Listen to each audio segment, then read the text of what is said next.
Oh boy, it's August again, and the water slide lobby comes back once more along with the summer lobby theme.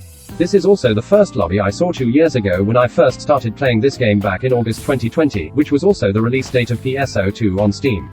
From that moment, PSO2 has been one of my main games ever since. August 2022 marks my second anniversary in this game, so I want to use this opportunity to talk about how PSO2 Classic is doing 2.5 years after global release and 1 year after NGS release. It doesn't matter if you either started from NGS and never touched base PSO2, or played base PSO2 at some point but is not playing it right now. As long as you have any interest in trying out base PSO2 at its current state, this video is for you. Well, since the launch of NGS, PSO2 has been put into maintenance mode, with no content update, or any rotating seasonal or limited events either. The only rotating content in PSO2 are unscheduled urgent quests that occur in a 2 to 4 hours period, and lobby themes that change monthly. In my opinion, Sega chose the laziest way possible to maintain PSO2. Not giving new content updates is fine, but not rotating pre-existing events or seasonal or limited quests that already exist in the 100GB client is just lame.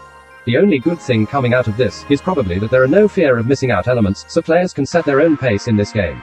In terms of current population, I cannot speak for the other 3 ships, but there are a decent amount of people playing base PSO2 in Global Ship 1 from my experience, and usually there are enough people to make a full party when urgent quests are appearing. However, since there are rarely newcomers, lower level contents are usually lacking people. Recently, there are also some campaigns quote-unquote targeted for base PSO2, including Story Replay campaign, which was the same from last year, and newly added Casino campaign and Petmag campaign. However, they do not offer anything progression related to base PSO2, giving players zero reason to stick around after finishing these campaigns. Overall, I would say PSO2 is not in a good state even with these campaigns making base blocks alive. After the campaigns end, PSO2 blocks will be barren once again. PSO2 is packed with 8 years worth of content, ranging from area exploration quests in the early game, to urgent quests involving taking down a gigantic boss enemy with 11 other teammates. However, since the game has progressed so much, most of the older quests are irrelevant as of now in terms of progression and rewards. For example, for leveling up characters, no one is doing Buster quests, which is a kind of tower defense quest, when the 4th daily recommended quest is much easier to farm and doesn't need as many people. Still, many old contents are there if you want to experience it. For the endgame content, they are fun and engaging, and they really put your understanding of the class you're playing and the game as a whole to a test. For example, we have ultimate solo quests that measure your own strength, 4-man high-end boss fight that challenges your whole team's capabilities, and endless quest that requires you to have a very deep understanding of the game, including the maps, the mobs, the bosses, and your kit.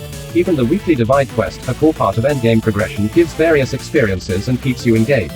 Meanwhile, brain dead farming content is also a thing, and it is a must if you want to progress further at the endgame level. Grinding it can be repetitive, so you can probably do something else while grinding, such as watching shows or YouTube on a second monitor. Urgent quest still exists, in a 2 to 4 hour interval, but it is no longer scheduled and only a selected few urgent quests may appear. Some older urgent quests, like Yamato Ship from episode 4 and Magatsu from episode 3, are no longer appearing. If you want to play through these older urgent quests, it is possible through exchanging for their respective triggers in the exchange shop, which has most of the urgent quests all the way from episode 1 to episode 6 available. This is one of the few advantages that the global version has over the Japanese version. In my opinion, the combat system is the major selling point of PSO2, and it is also the main reason why I'm still playing this game. Compared to NGS, base PSO2 combat can sometimes be clunky and unintuitive, and I'll cover more about this in the next section. Other than that, base combat is great. The first and foremost aspect that base have over NGS in my opinion is little to no animation lock. Therefore, for counter-centric classes, almost all actions can be cancelled by dodging or parrying. You can pull out the Uno reverse card against almost all of the boss's attacks as long as you can react fast enough. For non-counter classes, you will then focus on using built-in guard frame and iframe to avoid getting hit, while constantly dishing out tons of damage that can outmatch counter-centric classes when the boss stays still. Regardless of what type of class you're playing, you'll feel good about yourself when you pull it off. PSO2 has 13 classes, including 9 base classes that you can play right away, and 4 Scion classes that can be unlocked after leveling any 2 classes to LV75. Scion classes were implemented much later and came with newer designs. Thus, they have lower bar to entry, better quality of life, and are easier to perform well. On the other hand, base classes were constantly updated through the game's lifespan, but they may still feel awkward and clunky to play sometimes, and thus take more time to master. For example, Raver can't guard attacks from behind and has to constantly toggle different stances for optimal damage. Meanwhile, during boss fights, Ranger shouldn't use their normal attack since normal attack fires light rounds when activated, and Ranger needs to save those in order to maintain near 100% light rounds upkeep. However, when you overcome these bad polls, you may find out that base classes are no less fun than scions, if not more. This is what I genuinely felt when I started to pick up base classes seriously after playing Phantom and Hero for a long time. Anyways, pick whatever class and playstyle you like, and when you spend enough time on learning your class, you will be rewarded with your stellar performance and sense of accomplishment. I had the experience of leveling a brand new account in base PSO2 post NGS launch, so I'll talk about PSO2 progression regarding my own experience. This might be a rude awakening, but the progression in PSO2 right now is terrible. After finishing the tutorial, you can get to level 20 with ease, but then you are kinda stuck here if you're by yourself, since there is usually no one running leveling quests at lower difficulty. For this part, I used my SG, which is the second premium currency in this game that can be earned in-game or bought with real money, to gamble on experiment tickets so that I can instantly skip to level 50. After level 50, things become much better as daily missions give a lot of experiment and more people are running leveling quest at this level range. However, once you reach level 75, you have entered literal hell. The XP requirement skyrockets after level 75, and you'll see your experiment bar barely moving after finishing a leveling quest. The worst thing is that most people are running content on ultra hard difficulty since most of the relevant rewards are in that difficulty, and you cannot join them until you finish your grind to level 85.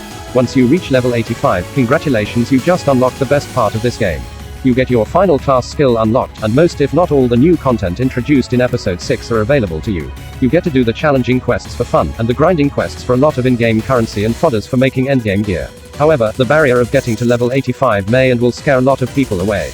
At this point I won't say something like it gets better, since in my opinion a good MMORPG experience should be fun and engaging in not just late game, but the early to mid game as well. Sadly, PSO2 does not qualify in this department, due to how boring the grind to level 85 may be.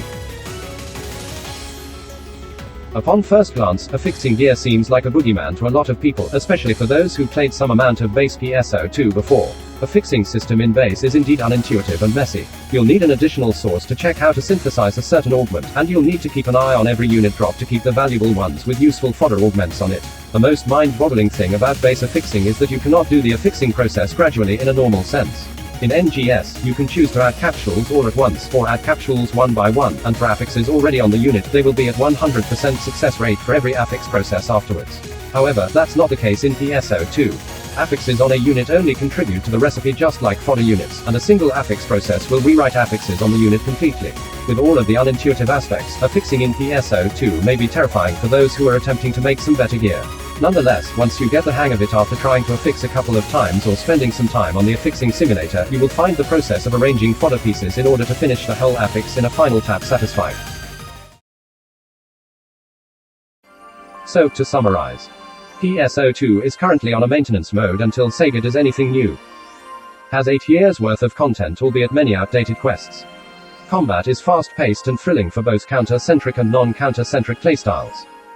Has 9 base classes and 4 scion classes. Base classes are harder to master, but they come with high rewards, whereas scion classes have better quality of life and are easier to perform decently. New player progression is tedious, and it doesn't help that Sega doesn't care about any new players in PSO2. Affixing is scary, but you can manage it with enough practice. If you watched my video all the way through, I'm very grateful for your full attention since I spent a lot of effort into making this video. Anyways, if you are interested in playing base PSO2 or currently playing base PSO2 and have some questions about it, post your comments here and I'll be glad to help. Thank you for watching and peace!